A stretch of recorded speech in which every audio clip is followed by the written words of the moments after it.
Olá, boa tarde. Boa tarde. O ministro da Economia, Paulo Guedes, sobe o tom contra o que chamou de fogo amigo. Em reunião a portas fechadas com o presidente Bolsonaro, Guedes chegou a colocar o cargo à disposição. Polícia Militar de São Paulo afasta policiais envolvidos em ação dentro de escola que terminou com agressão a menores de idade. Dólar bate novo recorde. Moeda americana começou o dia comercializada a R$ 4,37. No estúdio, como os livros podem transformar a nossa vida. No Brasil, 44% dos brasileiros não leem e 30% nunca compraram um livro. Nas notícias internacionais, o número de mortos pelo Covid-19 passa de 2.000 na China. E o adeus ao jornalista esportivo Luiz Alberto Volpi. JC1, Cultura de Informação, começa agora.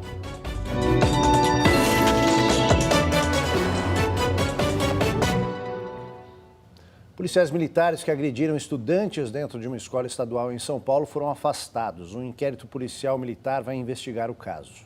A Secretaria Estadual de Educação também vai apurar o episódio de violência. Estes vídeos gravados na noite de terça-feira mostram agressões dos policiais. Socos, rasteiras, chutes e, em outro momento, eles empunham as armas na frente dos garotos. Estudantes relatam que um policial pediu para um dos garotos deixar a sala, pois ele não estaria matriculado na escola. Como ele se negou, o policial o forçou a sair. E o outro adolescente, na tentativa de ajudar o colega, também foi agredido. Os estudantes, os PMs envolvidos e a diretora da escola prestaram depoimento nessa manhã e o caso será conduzido pelo 93º Distrito Policial da capital. Os meninos foram encaminhados ao Instituto Médico Legal para realizar exame de corpo de delito.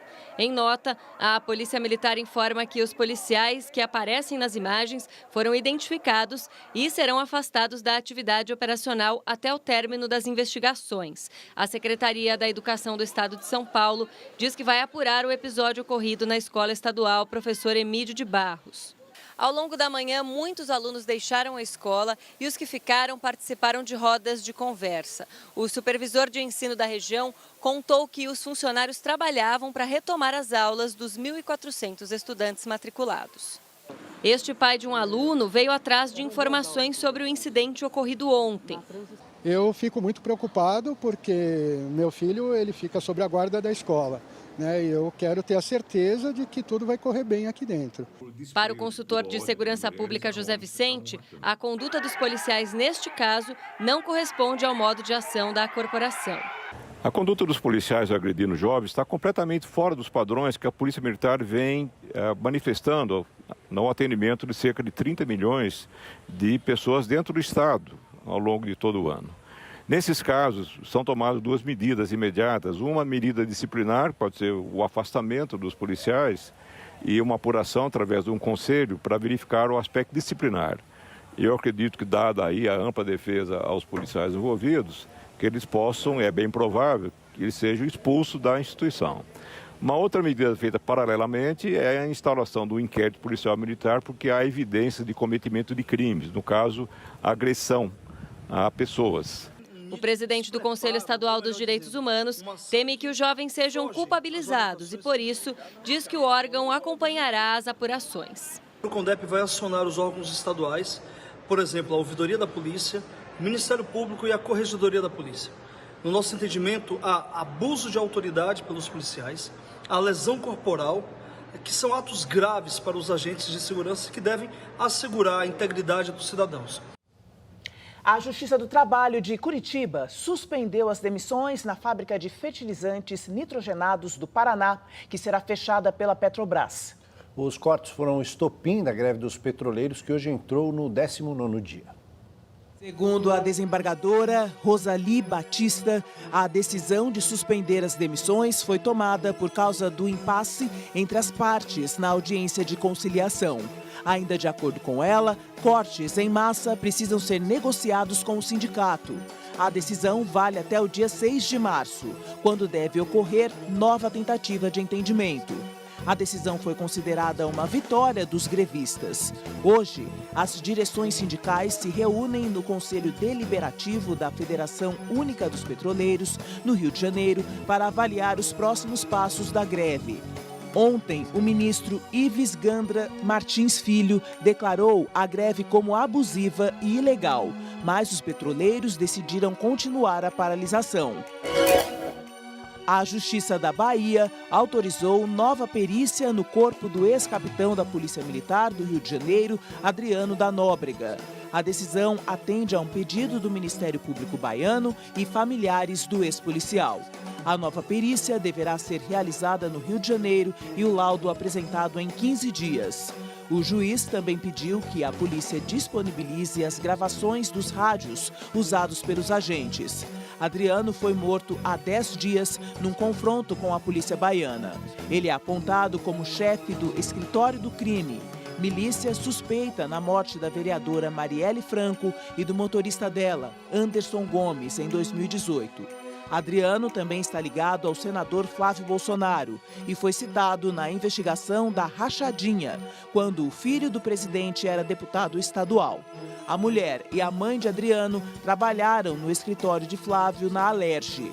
O então deputado chegou a condecorar Adriano com a medalha Tiradentes. No Rio de Janeiro, foram presas 4 pessoas suspeitas da prática de extorsões milionárias através de agiotagem na região metropolitana fluminense. Segundo as investigações, os presos, 2 ex-policiais militares e as esposas deles, extorquiram cerca de 3 milhões de reais nos últimos 2 anos. Ainda de acordo com os investigadores, os presos cobravam juros abusivos das vítimas e usavam violência na cobrança, inclusive com o emprego de armas de fogo, como fuzis e pistolas. Depois de atingir a máxima histórica nesta terça-feira, o dólar segue em alta hoje, sendo negociado a R$ 4,37. O presidente do Banco Central, Roberto Campos Neto, afirmou que a alta da moeda norte-americana não está ligada à piora da economia brasileira, mas sim à maior procura da moeda por empresas para quitar dívidas no exterior. Paulinho da Viola já dizia que dinheiro na mão é vendaval. O verso resume o motivo de haver tantas pessoas endividadas em todas as classes sociais. Pois é, quem estuda o comportamento do consumidor aponta a falta de educação financeira do brasileiro como um fator que leva tantos consumidores a não planejar e acabar gastando mais do que ganha. Marli tem apenas alguns centímetros de largura de terra em volta da garagem de piso frio. Mas olha, ela faz esse pedacinho de chão render, que é uma beleza. Eu tenho uma parreira maravilhosa, que produziu, esse final de semana me deu de presente 10 quilos de uva, e já é a terceira colheita. Tenho figo português, tenho fruta do conde, tenho romã. Pena que na vida financeira ela não é assim. Se tem dinheiro na carteira, Marli gasta. Não aplica nada. Então, também não colhe os dividendos de quem tem uma poupança. Se eu tiver, por exemplo, R$100, eu vou ficar o dia inteiro batendo minha cabeça para ver onde é que eu vou gastar esses R$100. Eu vou achar que eu preciso de uma blusa que eu não preciso, de um sapato que eu não preciso, de uma planta que eu não preciso. Assim como a terra, o dinheiro também exige tempo e dedicação para dar frutos. E segundo a pesquisa Serasa Consumidor, apenas 38% dos entrevistados dedicam aí um pouco de tempo e trabalho para controlar todos os seus gastos e ganhos, anotando tudo no papel ou numa planilha de celular. 13% dizem que fazem um controle assim por alto, de cabeça. E 12% admitem que não anotam nada e não têm nem ideia de quando ou por que vão entrar no vermelho. Gabriel já foi assim, mas no último ano procurou se informar. Ele fez cursos pela internet para ter controle sobre as próprias contas. Se autônomo, se eu fecho um trabalho, automaticamente eu já coloco na planilha, vira um hábito. Ou se você faz alguma compra com cartão parcelado, alguma coisa, eu já vou na planilha, coloco a compra, discrimino a quantidade de parcelas, então separo ela por meses e tal. Então é um hábito. Entre as pessoas entrevistadas pelo Serasa Consumidor, apenas 20% conseguiram quitar as dívidas. Dessas, 42% renegociaram os atrasados e 8% se viraram para aumentar a renda. Entre as mulheres, o mais comum foi começar a revender algum produto. Entre os homens, virar motorista de aplicativo. 59% dos inadimplentes são otimistas. Acham que vão conseguir em algum momento sair do vermelho. Mas 22% acreditam que será muito difícil ou até já desistiram de pagar as dívidas. A dívida, ela acontece quando a pessoa não se dá conta do gasto que ela tem e esse gasto está acima das possibilidades dela. E isso acontece em todas as classes sociais. Segundo ela, mudar a cultura familiar da inadimplência também é tarefa dos pais. E a educação financeira em casa, com as crianças, pode até ser divertida.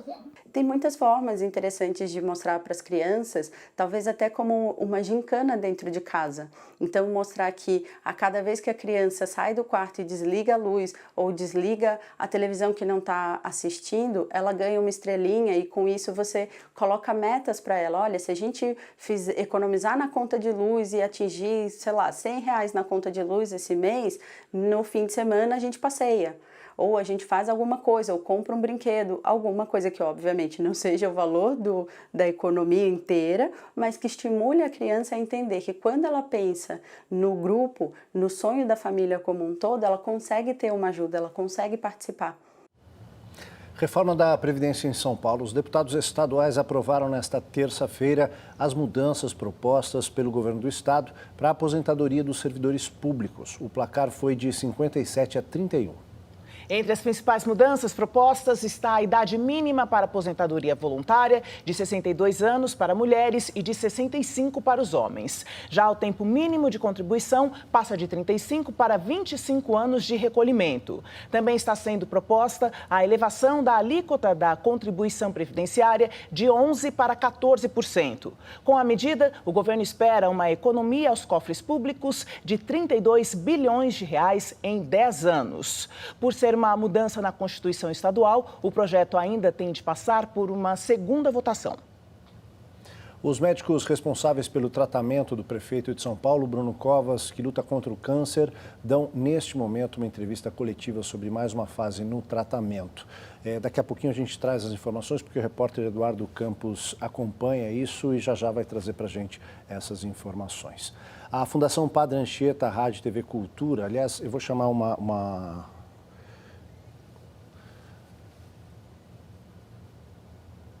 A Fundação Padre Anchieta, a gente vai trazer essa informação daqui a pouquinho, porque a gente volta a falar do assunto que durante esta semana tem chamado muito atenção. A gente tem acompanhado os ataques que a jornalista Patrícia Campos Melo tem sofrido por uma série de reportagens que ela fez divulgando o esquema de venda, de comércio de mensagens por WhatsApp nas últimas eleições de 2018. O governador de São Paulo falou sobre o assunto. É assim que se faz um bom governo. Um governo que respeita a democracia, volta a repetir, respeita o poder executivo de governadores, de prefeitos, respeita o poder legislativo, Câmara, o Congresso, Câmara e Senado, e respeita também a opinião pública, respeitando, através da opinião pública, posições de jornalistas que nem sempre são obrigados a concordar com aquele que detém o poder central. Creio que é um chamamento agora que os governadores fazem ao presidente Bolsonaro para que, numa dose de humildade e na grandeza que deve competir a um presidente da República, que venha ao diálogo e que respeite a democracia. A Fundação Padre Anchieta, Rádio TV Cultura, reafirma seu apoio à jornalista Patrícia Campos Melo, sua colaboradora, diante da repetição dos ataques objetivos de quem tem sido vítima nos últimos dias. Certamente, as investidas são diretamente proporcionais à qualidade do trabalho que fez dela a jornalista mais premiada de sua geração, apontada como personalidade do ano em 2018 pela mais importante revista semanal do planeta, a Time. Exatamente como vítima de ameaças que são dirigidas a ela, mas também ao jornalismo e à democracia no Brasil. É uma pena que a agressão mais recente, de conotação sexual, tenha sido desferida pelo próprio presidente da República, Jair Bolsonaro, que assim desrespeita o cargo que exerce. O jurista Miguel Reale Júnior afirma que a forma com que Bolsonaro se referiu à jornalista Patrícia Campos Melo feriu o decoro. Reale Júnior é autor do pedido de impeachment da ex-presidente Dilma Rousseff e também participou da elaboração do processo contra o ex-presidente Fernando Collor de Mello. O presidente Jair Bolsonaro, ao dizer que a jornalista Patrícia de Campos Melo quis dar o furo para obter informações, feriu um dos princípios que deve presidir o exercício da presidência, o decoro. O decoro significa a correção à dignidade no exercício do cargo. E esse princípio foi ferido pelo presidente da República, que não agiu corretamente. Ele atingiu um dos princípios que regem o exercício da presidência da República, previsto na Constituição, passível, portanto, de impeachment. Ele feriu de tal forma que é se perguntar como é que a mulher brasileira vai respeitar o presidente da República. Depois do caso de Onyx Lorenzoni, que de superministro e capitão do time acabou colocado para fora do Palácio do Planalto, as atenções em Brasília agora se voltam para outro superministro, Paulo Guedes, da Economia. Um encontro a portas fechadas de Paulo Guedes nesta terça-feira com o presidente Bolsonaro e ministros militares acendeu a luz amarela nos gabinetes do Congresso. Amigos do ministro disseram que ele entrou no Palácio do Planalto determinado a entregar o cargo, mas foi dissuadido por enquanto. Cansado depois de empurrar praticamente sozinho a reforma da Previdência no ano passado, Guedes estaria descontente com as indefinições do presidente Bolsonaro, que se refletem em uma recuperação mais lenta da economia. Cobrança que recai sobre os ombros do ministro. De olho na reeleição, Bolsonaro, neste início de ano, bloqueou a discussão sobre a nova CPMF que Paulo Guedes defende para a reforma tributária. Mostra-se reticente com a reforma administrativa, entrou em conflito com os governadores sobre o imposto dos combustíveis e criticou o preço dos pedágios. Paulo Guedes também contribuiu com declarações infelizes sobre parasitas no serviço público e empregadas domésticas viajando à Disney. Tudo junto, em Brasília, há o temor de que o casamento com o governo Bolsonaro acabe de repente. Desta vez, Paulo Guedes saiu do Palácio do Planalto ainda como ministro, mas amigos dele dizem que o risco de divórcio permanece. E agora, pela manhã em Brasília, o governador de São Paulo, João Dória, se encontrou com o presidente do Senado, Davi Alcolumbre. E o assunto foi a reforma administrativa. Minha posição coincide com a posição do presidente Davi Alcolumbre. Conciliar todos os textos, buscando a melhor alternativa e com diálogo. Nós designamos Henrique Meirelles, ex-ministro da Fazenda e secretário da Fazenda de São Paulo, para, juntamente com os secretários da Fazenda de todos os governadores, estabelecerem pontos em comum para este debate. Não é uma visão de São Paulo, mas uma visão do Brasil. O Fórum de Governadores contribuiu nesse sentido. Os secretários de Fazenda têm conversado quase que diariamente com o secretário Henrique Meirelles. Provavelmente haverá uma posição conjunta dos estados, equilibrada, sensata e dentro do princípio de que a conciliação deverá atender o Brasil como um todo, sem haver uma especificação deste ou daquele estado, mas o interesse geral dos brasileiros. Os médicos responsáveis pelo tratamento do prefeito de São Paulo, Bruno Covas, que luta contra o câncer, dão neste momento uma entrevista coletiva sobre mais uma fase do tratamento. E o repórter Eduardo Campos acompanha. Boa tarde, Eduardo. Tudo bem, Joyce? Boa tarde para você, boa tarde a todos. A coletiva começou agora há pouco. Os médicos que tomam conta do prefeito Bruno Covas falam nesse momento, que é o Dr. Davi Wipp, né, o infectologista aqui do Hospital Sírio-Libanês, também o Dr. Roberto Calil, Dr. Arthur Katz e Túlio Pfeiffer, todos são oncologistas. Eles disseram que o prefeito Bruno Covas já passou por 8 sessões de quimioterapia, todas foram muito eficientes, o resultado foi positivo. O prefeito ontem se internou aqui aqui para realizar 2 exames, uma ressonância magnética e uma outro exame é ecoendoscopia. Os resultados só saem na semana que vem. Após esses resultados é que os médicos vão definir o que será feito, uma nova etapa. Ele continua internado aqui no Hospital Sírio-Libanês e a previsão de alta é hoje à tarde. O câncer do prefeito Bruno Covas, ele foi descoberto em outubro do ano passado, depois de um tratamento de erisipela. Ele tem 39 anos e ele foi diagnosticado com adenocarcinoma, que é um câncer entre a região do estômago e esôfago, além de metástase no fígado. Essa quimioterapia que ele fez, ela não será mais feita. O doutor Davi Wip disse agora que ele será liberado para o trabalho, somente evitando aglomerações. Joyce. Obrigada, Edu. E olha, o governo brasileiro entra numa polêmica internacional, né, que tem o apoio aí do governo ao presidente dos Estados Unidos, Donald Trump, que pretende redefinir a Declaração Universal dos Direitos Humanos. Com isso, os direitos que protegem as minorias, como os refugiados, por exemplo, estariam em risco. O governo americano também quer mudar o conceito de família, restringindo a um casamento entre homem e mulher. Fábio comemorou a decisão do Supremo Tribunal Federal, que enquadrou no ano passado a homofobia como crime de racismo, com penas previstas de até 5 anos de prisão. Para ele, outra vitória da comunidade LGBT+, foi o reconhecimento legal da união civil de pessoas do mesmo sexo. Esses avanços são fundamentais para a sociedade em si, porque eu acredito que esse modelo de família que as pessoas acreditam ser o modelo tradicional, geralmente ele acaba sendo totalmente diferente daquilo que a gente vive na realidade. Mas esses avanços estão ameaçados. Com o apoio do Brasil, os Estados Unidos pretendem redefinir conceitos de direitos humanos no mundo. As articulações começaram no ano passado e colocam em risco a Declaração Universal dos Direitos Humanos de 1948, que norteia a comunidade de nações desde o fim da Segunda Guerra Mundial. Um dos pontos que é muito discutido nos Estados Unidos é o conceito, inclusive, de família. Qual o tipo de família, né? A coordenadora desse grupo lá da Casa Branca, ela é uma ultraconservadora e ela defende em artigos, e defendeu inclusive uma emenda constitucional, que definia a família só o casamento entre homem e mulher, por exemplo. E a realidade do mundo é muito mais diversa do que essa. A reformulação pode destruir conquistas de minorias tradicionalmente excluídas e discriminadas.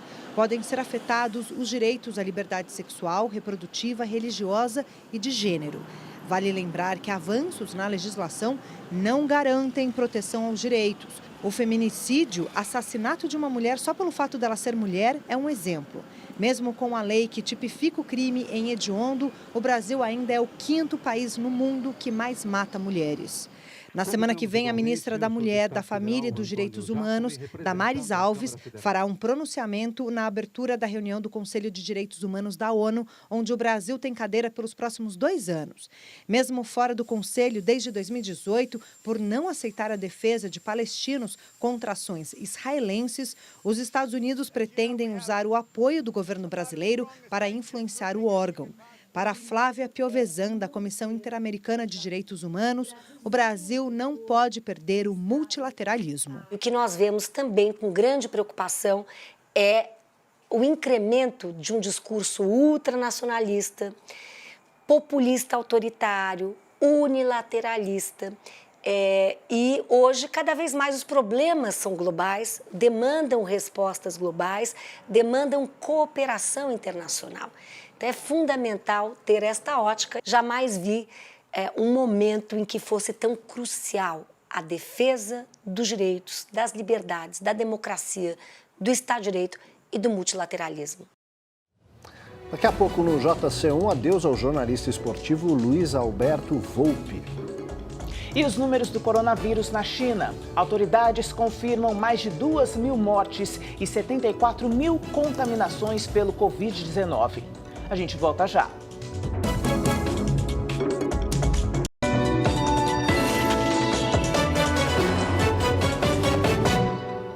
A gente volta com as notícias internacionais. As Nações Unidas pedem o fim da violência na Síria, onde milhares de refugiados sofrem em meio aos combates e ao inverno.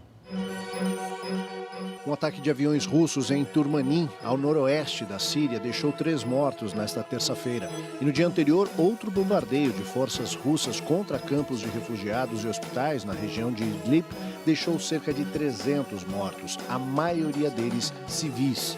Hoje, o presidente turco Tayyip Erdogan afirmou que, após o fracasso nas negociações com a Rússia, uma operação militar na região noroeste da Síria é só uma questão de tempo. O primeiro-ministro soviético Sergei Lavrov disse que as forças sírias não respeitam o acordo e a Rússia apenas reagiu a provocações. Para o porta-voz da ONU, Robert Colville, Síria e Rússia estão atingindo de propósito os civis e instalações protegidas pela Convenção de Genebra. No meio dessa crise estão centenas de milhares de deslocados que lotam campos de refugiados como este, fotografado por satélite no dia 5 de janeiro e no dia 16, quando se pode ver o aumento de refugiados. A maioria deles, mulheres e crianças, tentando sobreviver em condições de vida desumanas e ao inverno rigoroso na região. O aquecimento global pode levar a um derretimento irreversível da massa de gelo na Antártida. E a redução das emissões de carbono na atmosfera é a única solução para amenizar o problema. Essa é a conclusão de um estudo feito pela cientista e pesquisadora Zoe Thomas, da Universidade de Nova Gales do Sul, na Austrália. Perfurando buracos na camada de gelo, a equipe dela pôde constatar que as temperaturas em certas regiões chegam a mais de 18 graus Celsius. E se continuarem assim, essas temperaturas podem levar a uma perda na camada do gelo e à elevação do nível dos oceanos. No Peru, os trabalhadores que escavam ampliações de rede de gás e água para as casas encontraram 15 vasos e peças de cerâmica pertencentes à cultura pré-incaica. A frequência de achados como esse é tanta que dezenas de arqueólogos trabalham para as empresas de saneamento. Jesus Borramonde é um deles e diz que em 16 anos cavaram mais de 10 mil quilômetros de túneis para encanamentos, encontrando mais de 300 objetos arqueológicos, alguns deles com mais de 2.000 anos de antiguidade. A empresa afirma que já gastou cerca de 2 milhões de dólares com esse trabalho. A capital peruana, Lima, já existia antes da fundação pelos espanhóis, em 1535, com vários lugares sagrados e cemitérios. De acordo com a lei peruana, os objetos encontrados são encaminhados ao Ministério da Cultura. E o número de mortos pelo Covid-19 na China passa de 2.000. As autoridades chinesas informaram que são mais de 74 mil casos registrados de Covid-19, com mais de 2.000 mortes. Mas ressaltaram que o número de novos casos fora da província de Hubei caiu pelo 15º dia seguido. Um especialista chinês está usando medicamentos anti-malária para tratar doentes e tem conseguido bons resultados. Já o uso de plasma sanguíneo de pacientes curados é eficaz para quem está em estado grave. Uma das principais revistas médicas independentes do mundo, The Lancet, divulgou um artigo em que cientistas condenam os boatos de que o Covid-19 não teria origem natural e apoiam o trabalho dos profissionais de saúde da China no combate à doença. Por conta do surto, os chineses estão ficando mais em casa e as vendas do comércio online crescem e registram mudanças. Antes, os artigos eletrônicos dominavam. Agora, os cidadãos pedem comida pela internet. Uma das grandes empresas de e-commerce diz que, no mês passado, foram entregues mais de 70 mil toneladas de arroz e 50 mil toneladas de carne, frutas, legumes e ovos. Máscaras e outros artigos para se proteger da doença também são vendidos. A empresa está contratando trabalhadores graças ao aumento da demanda. Todos os pacotes são desinfetados antes de seguir para a entrega. E no Japão, subiu para 621 o número de doentes no navio que está atracado no porto de Yokohama. Hoje terminou a quarentena de 14 dias. Os passageiros deixam a embarcação rumo aos seus países de origem. O governo japonês diz que tomou todas as medidas para conter a propagação do Covid-19 no navio, respondendo a críticas de que o isolamento apresentou falhas. E o navio de carga de bandeira de Hong Kong deve atracar daqui a pouco no Porto de Santos. Equipes da Anvisa vão fazer uma avaliação dos tripulantes e da embarcação. A informação é de que não há doentes a bordo. O Brasil monitora 5 casos suspeitos de Covid-19, 4 em São Paulo e 1 no Rio Grande do Sul. O número de casos suspeitos descartados se mantém em 45. Morreu ontem o jornalista esportivo Luiz Alberto Volpi. Ele foi repórter, editor e apresentador. Aqui na TV Cultura foi o primeiro apresentador do programa Cartão Verde. Boa noite, estamos estreando agora o Cartão Verde. Todos os domingos, nesse horário, vamos Paulista de Sertãozinho, Luiz Alberto Volpi tinha 67 anos. Por 20 anos trabalhou no canal ESPN, de onde saiu em 2015. Aqui na TV Cultura, além do Cartão Verde, também apresentou o Grandes Momentos do Esporte. O programa de hoje vai homenagear o primeiro time de colônia do Brasil.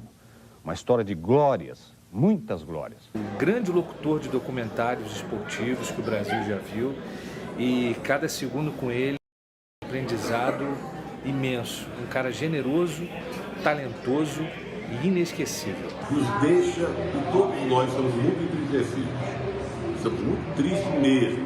E a lembrança dele como narrador das matérias, inesquecível, grandes momentos do esporte na TV Cultura, ainda bate firme aqui. É realmente um dia muito triste para a gente, um dia triste para o jornalismo esportivo, mas o Volpi deixa uma história muito bonita, uma história profissional muito bonita, que fica preservada aqui nos arquivos da nossa TV Cultura, na memória dos amigos e tenho certeza também na memória de muitos, muitos telespectadores.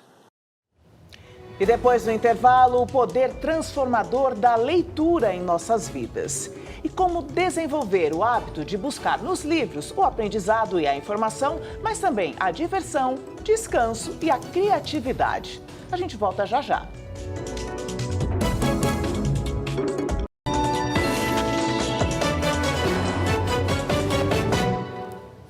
Agora vamos para o nosso assunto de hoje aqui no JC1. Segundo o Instituto ProLivro, 44% dos brasileiros não têm o hábito da leitura. Os motivos são variados e vão desde a falta de tempo até a preferência por outras atividades. Pois é, os que ainda não descobriram o costume de ler perdem oportunidades na vida e desconhecem o poder transformador da leitura. A leitura transformou a vida do Júnior. Ler era considerado uma obrigação, mas descobriu o prazer dos livros nas páginas de um clássico, 1984, de George Orwell. Eu tinha até um certo preconceito de livros, porque o primeiro impacto que você tem com livros, o primeiro contato que você tem com o livro, é na escola, quando eles te impõem, você tem que ler isso aqui, você tem que decorar isso aqui para entregar o trabalho. Aí, quando eu fiquei mais velho e fui buscar eu mesmo os livros, aí eu peguei o 1984, e ele acabou despertando em mim sentimentos que eu sentia vendo outros tipos de mídia, cinema, quadrinhos, etc. Porque, como o George Orwell é um cara muito descritivo, então era muito fácil eu criar as imagens na minha cabeça. Com o gosto pela leitura ativado, nasceu a vontade de escrever. Criou um canal no YouTube, onde fala sobre astronomia e ciências. Usa o aprendizado dos livros para fazer roteiros simples e didáticos. Boa parte do público do canal é formada por jovens. 25 milhões de anos-luz daqui da Terra. E ele se chama Sagitários à Estrela. Hoje também é escritor. A primeira publicação surgiu do desejo de poder devolver ao seu público o que o livro favorito deu para ele. Eu comecei a querer escrever por conta do 1984 e fui ensaiando isso, e um dia acabei até escrevendo um livro. Se existe um lugar onde a Juliana se sente à vontade, é na biblioteca. Para ela, os livros permitem o diálogo, encontros e nos levam aonde a imaginação permitir. A paixão pela literatura começou com o romance Fernão Capelo Gaivota, que conta a história de uma ave que precisou aprender a voar sozinha, do seu jeito, fazer diferente. O Fernão Capelo, ele faz esse movimento, né, de sair do seu bando e fazer um percurso que era dele. Então, acredito que, com certeza, isso se comunica muito com a forma que eu sou e ajo e interajo no mundo. Ela também fez diferente. A advogada passou a trabalhar com mediação de conflitos e entendeu que pode ser e fazer o que quiser. Tomar contato com várias visões de mundo amplia, faz com que você cada vez mais se conheça e, se conhecendo, tenha a possibilidade de conhecer o outro. Um livro pode mudar para sempre a vida de uma pessoa, mas apesar dos benefícios da leitura, 44% dos brasileiros não leem. É considerado leitor quem leu inteiro ou em partes um livro nos últimos 3 meses. Entre as razões para não ler estão falta de tempo, não gostar de ler, não ter paciência para isso e preferir outras atividades. A leitura é só a 10ª atividade preferida no tempo livre dos brasileiros, atrás de assistir televisão, ouvir música e usar a internet. Se não fosse os livros, eu talvez não conseguiria escrever os roteiros que eu uso hoje no meu canal. Então a literatura, ela me ajudou muito a poder me comunicar com o meu público hoje em dia. Os números são bem desanimadores. 30% dos brasileiros nunca compraram um livro. Como melhorar essa relação dos brasileiros com a leitura é o nosso assunto de hoje com a neuropsicóloga e psicopedagoga Adriana Foz. Adriana, boa tarde, obrigada por estar conosco. Bom, a gente já começou o nosso assunto falando que quem não lê perde muita coisa, né? Perde uma vida. Mas por que as pessoas relatam essa dificuldade tão grande de iniciar esse hábito constante, né? Esse hábito de ler?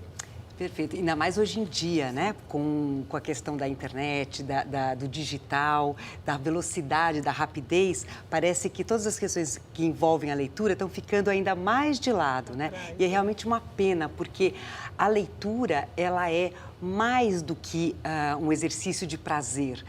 Até eu costumo dizer que a leitura cura da ignorância, cura da demência e cura da falta de prazer.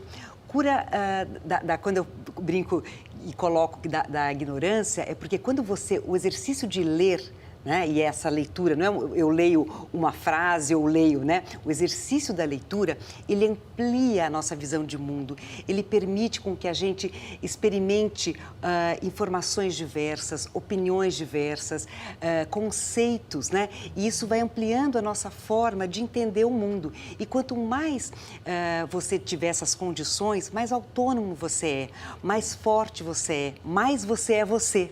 Né? Então, eu tenho como opinar se eu gosto daquela pessoa ou da outra, deste sistema ou do outro, por conta da bagagem que eu tenho pelo exercício da leitura e da escrita também. Né? Diana, hoje o livro concorre com outras mídias, né? As pessoas declararam, primeira coisa lá, não ter tempo, né? A gente escolhe por que a gente dedica tempo. Eu gostei muito da reportagem porque mostra ali um youtuber dizendo que não conseguiria fazer o seu canal no YouTube se ele não tivesse lido. Então, atenção aí, molecada, entendeu? Não adianta querer ser youtuber se não ler. Bom, fecha parênteses. Eu queria te perguntar o seguinte. Obrigada por esse seu Eu queria te perguntar o seguinte. Que mecanismos neurais, psicológicos, o livro ativa que as outras mídias não ativam? Por que a gente precisa da leitura? Ainda que seja em tela, né? Estou falando do livro de forma genérica. Maravilhosa essa sua pergunta. Primeiro que a leitura, ela é um resultado da plasticidade cerebral. Então, nós não temos uma área só para ler. A gente tem uma área para falar, uma área para ver, né? Uma área para se movimentar, mas não temos uma área para ler e para escrever. Então, é por meio da plasticidade, ou seja, de áreas que se recombinaram, é que nos permite a leitura. Então, só o exercício de ler já é um exercício importantíssimo de plasticidade, que hoje tem muitas teorias, muitos métodos dizendo o quanto a plasticidade é importante. De fato, ela é uma reciclagem do cérebro, então, quanto mais plástico, vamos dizer, a gente puder se tornar, mais ampla é a nossa capacidade cognitiva. Mas, então, essa importância para o cérebro, tanto que existem diversas pesquisas bastante robustas, mostrando o quanto pessoas, e não só alfabetizadas, quanto leitores, têm menos doenças, vamos dizer, cerebrais, do que não leitores, do que não alfabetizados. Então, a gente vai tendo também essas informações para a gente entender o quanto a leitura é importante. A leitura é importante porque ela diverte, é uma diversão, um lúdico, né? Você entra num mundo ou em vários mundos que você, de repente, não entraria, não viveria. Você amplia o seu vocabulário, você amplia a sua rede de possibilidades de você conhecer o mundo, né, e diversas outras coisas. A gente pode, de repente, falar do quanto a leitura e os diversos livros de leitura, de níveis e tipos de leitura. A leitura da poesia concreta, daquela poesia que brinca com as palavras, da poesia que trabalha com significado, significante, significado, das figuras de linguagem. A leitura, ela promove, então, o treino desta plasticidade. A leitura, ela promove até um desenvolvimento mais global e mais saudável de todo o cérebro. A gente sabe que as crianças, elas precisam ter incentivo da leitura e da escrita desde bebê. Não significa que com 2, 3 anos de idade é para colocar filho para escrever, não. Mas o fato de você estimular lendo livrinhos, lendo histórias. Tem crianças que é uma graça de ver, crianças que precisam, assim, pedem para mãe, lê o livrinho antes de eu dormir. Quer dizer, então este treino é importante que seja feito desde criança. Né? Por quê? Porque o cérebro está em desenvolvimento e o cérebro é ávido por esta plasticidade. Também sabemos que o período entre pré-nascimento, vamos dizer, e a primeira infância é extremamente plástico. Então, é onde a criança é muito capaz de aprender e, se ler, será mais capaz ainda. Com certeza. Adriana, muito obrigada pelos esclarecimentos, né, pela riqueza de nos mergulhar na leitura junto com você. Imagina, eu que agradeço a oportunidade. A gente fica por aqui. Uma ótima tarde para você. Boa tarde. A gente espera amanhã. Até lá. Tchau.